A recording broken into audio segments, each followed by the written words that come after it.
আসসালামু আলাইকুম গাইস, দেখুন আমরা একজন অসহায় মানুষের জন্য কিছু কালেকশন করতে হয়েছে। আমি এবং আমার টিম সহ সবাই। এই ভাইটার খুব অসুস্থ, ভাইয়ের জন্য দোয়া করবেন। এই ভাই খুব অসুস্থ, ওনার পায়ে রড বাঁধানো রয়েছে, সেটা ভিতরে দেখানো যাচ্ছে না, কিন্তু উনি খুব অসুস্থ। তাই আমি এবং আমার সবাই এনার কালেকশনটা করছি। আমার ভাই ব্রাদার সবাই আছে, ওনার জন্য অবশ্যই বেশি বেশি দোয়া করবেন যেন রড বের করে সফলভাবে সুন্দরভাবে বাড়ি ফিরে আসতে পারে। আল্লাহ আকবার, আমিন।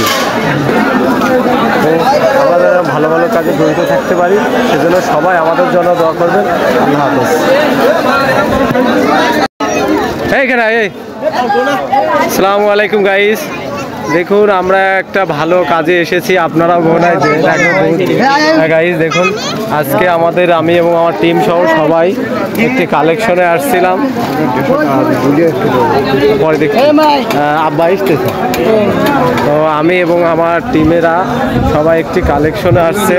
এই ভাইটার, এই যে ভাই টাকা নিচ্ছে, এই ভাইয়ের একটা কালেকশন করা ছিল, আর পায়ে রড পড়ে গিয়েছে, তাই রডটা বের করানো রয়েছে।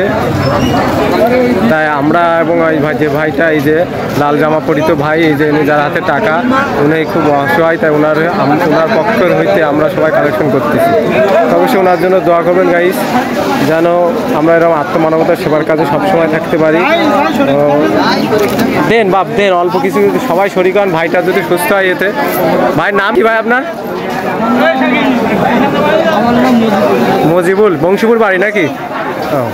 ঠিক আছে গাইস, সবাই আমাদের জন্য দোয়া করবেন যেন আমরা ভালো কাজে সবসময় থাকতে পারি। আল্লাহ হাফেজ।